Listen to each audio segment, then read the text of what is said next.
तो वही रुझानों में आपको बता दें, लगातार एनडीए बढ़त बना रही है और अभी फिलहाल 290 सीटों पर एनडीए आगे चल रही है।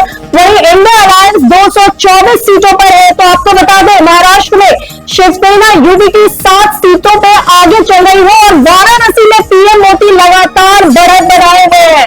तो आपको बता दें, अभी इंडिया अलायंस जो है वो 223 सीटों पर है, जबकि एनडीए जो है 288 सीटों पर आ चुकी है। तो ये बड़ी बढ़त जो है लगातार एनडीए बना रही है, 288 सीटों के साथ एनडीए आगे चल रही है। वही इंडिया अलायंस जो है 223 सीटों पर आ चुके हैं। राजस्थान की बात करें तो कांग्रेस 9 सीटों पर आगे चल रही है। राजस्थान में कांग्रेस 9 सीटों पर आगे चल रही है और अब बीजेपी 13 सीटों पर आगे चल रही है राजस्थान में। तो राजस्थान में फिर से बीजेपी ने बढ़त बना ली है और 13 सीटों पर बीजेपी आगे चल रही है। वही महाराष्ट्र में अमरावती से नवनीत राणा अभी पीछे हो गए हैं, जो कुछ समय पहले तक पहले रुझानों में आगे चल रही थी।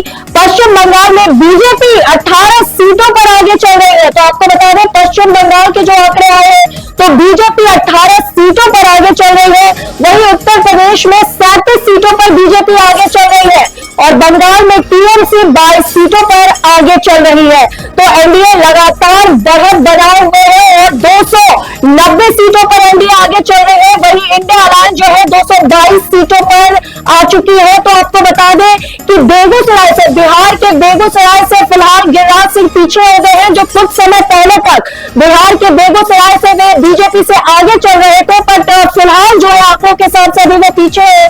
वही गाजियाबाद से बीजेपी के प्रत्याशी भी आगे चल रहे हैं और मेरठ से बीजेपी के अरुण गोविल आगे चल रहे हैं। तो आपको बता दें, मेरठ उत्तर प्रदेश से अरुण गोविल आगे चल रहे हैं और हैदराबाद से असुद्दीन ओवैसी आगे चल रहे हैं। अगर हम बात करें हैदराबाद की तो असुद्दीन ओवैसी आगे चल रहे हैं। वही हमीरपुर से अनुराग ठाकुर को बढ़त मिल रही है। हमीरपुर से बीजेपी के अनुराग ठाकुर को बड़ी बढ़त मिल रही है और रुझानों में लगातार एनडीए को बहुमत साबित हो रही है और इस बार फिर से तीसरी बार लगातार प्रधानमंत्री नरेंद्र मोदी प्रधानमंत्री की गद्दी पर आने वाले हैं। तो आगे के रुझानों के लिए और आगे के अपडेट के लिए न्यूज रूम से हमारे साथ हमारी सहयोगी गुंजन जुड़ रही है। जी गुंजन, बताएं। रश्मि, जैसा कि आपने बोला कि अभी जो बीजेपी है कहीं ना कहीं आगे बढ़ रही है, पर मैं ये भी कहना चाहूंगी कि जो कांग्रेस है वो भी कहीं ना कहीं पीछे तो बिल्कुल भी नहीं है। और अगर इस बार में हम अपने जितने भी फिल्मी सितारों की बात करें तो कुछ ना कुछ अगर हम देखें, जैसे कंगना रनौत है, राज बब्बर है, कुछ ना कुछ सीटों से वो पीछे हैं। और स्मृति ईरानी की बात करें अमेठी से, तो वो पहले दूसरे राउंड में 3000 वोटों से पीछे थी और अभी देखा है दूसरे राउंड में 3000 वोटों से पीछे थी और अगर अभी हम फिर से देखें तो वो 14,000 वोटों से और पीछे हो गई हैं। तो ऐसे 50-50 का मामला चल रहा है रश्मि। और अगर हम बात करें इंडिया गठबंधन की तो 32 सीटों पर आगे है। वही राहुल गांधी को रायबरेली में बढ़त मिल रही है। इसी के साथ ही गुरुग्राम में कांग्रेस को राज बब्बर आगे है। वही कृष्णनगर से महुआ मोइत्रा भी आगे है रश्मि।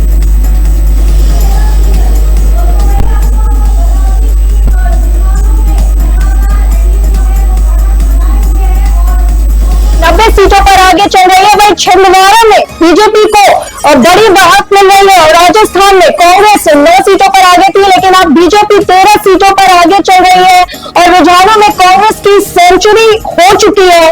तो एनडीए गठबंधन जो है वो बहुमत बनाए हुए और 288 सीटों पर आगे है। वही इंडिया अलायंस जो है वो 226 सीटों पर आ चुकी है।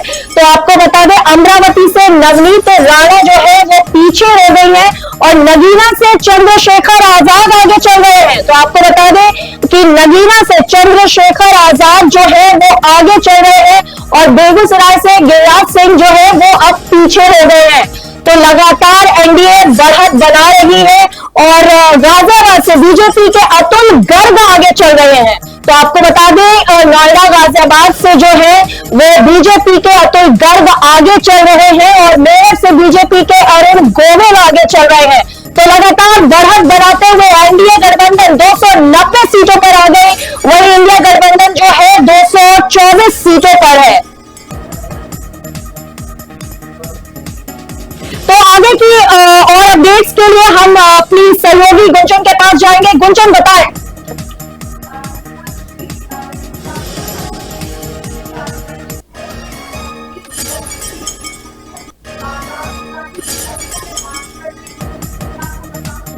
सीटों का तो और क्या मुझे लग रहा है कि कांटे की टक्कर है, कांटे की टक्कर है।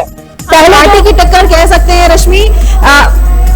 गठबंधन जो है उसे कोई खास टक्कर नहीं मिलेगी, लेकिन अब लग रहा है कि कांटे की टक्कर है, इंडिया अलायंस कांटे की टक्कर दे रही है एनडीए को। कह सकते हैं रश्मि कहीं ना कहीं जैसे राहुल गांधी की छवि जो हमारी नजरों में थी, हाँ मैं नाम नहीं लूंगी, पर मुझे ऐसा लगता है राहुल गांधी ने अच्छा कमबैक किया है, तो थोड़ी तो चिंता वाला ये विषय हो जाएगा बीजेपी के लिए। रश्मि जी क्या लगता है उन्होंने जो यात्राएं की, भारत जोड़ो यात्रा रही, तो उसका भी कुछ असर पड़ा है? कह सकते हैं रश्मि, क्योंकि भारत जोड़ो यात्रा कहीं ना कहीं लोगों के दिल में और चीजें दिमाग से हटती नहीं है रश्मि। कुछ चीजें पहले की लोग याद कर लेते हैं और अगर आप एकदम से काम अच्छा करेंगे तो चीजें एकदम से दिमाग में नहीं फिट बैठ सकती हैं। तो अगर देखा जाए चेहरा, अगर चेहरे की बात करें तो नरेंद्र मोदी का चेहरा कहीं ना कहीं लोगों की नजरों में है, पर अगर वही हम फिर कहूंगी कि जो कमबैक की बात करें तो राहुल गांधी ने कमबैक बहुत ही जबरदस्त किया है। जी धन्यवाद गुंजन। तो जैसा कि हम देख रहे हैं आंकड़ों को और हमने अपनी सहयोगी से भी बात की, तो कांग्रेस जो है वो कांटे की टक्कर दे रही है और काफी हर जगह कई सीटों पे कांग्रेस और इंडिया अलायंस जो है बढ़त बना रही है। उत्तर प्रदेश में भी कई सीटों पे जैसे कि कन्नौज, मैनपुरी, इन सभी जगहों पे जो है अखिलेश यादव आगे चल रहे हैं, डिम्पल यादव आगे चल रही है। लेकिन फिर भी जो है बहुमत की अगर बात करते हैं तो एनडीए जो है वो बहुमत के साथ अभी भी 290 सीट पर बरकरार है, वही इंडिया अलायंस जो है 223 सीटों पर है। अगर हम बात करें अमरावती के अन्य सीटों की, महाराष्ट्र की, तो वहां भी नवनीत राणा पीछे चल रही है, लेकिन मंडी से कंगना रनौत जो है वो आगे चल रही है। तो तमाम अपडेट्स के लिए हमारे साथ बने रहिए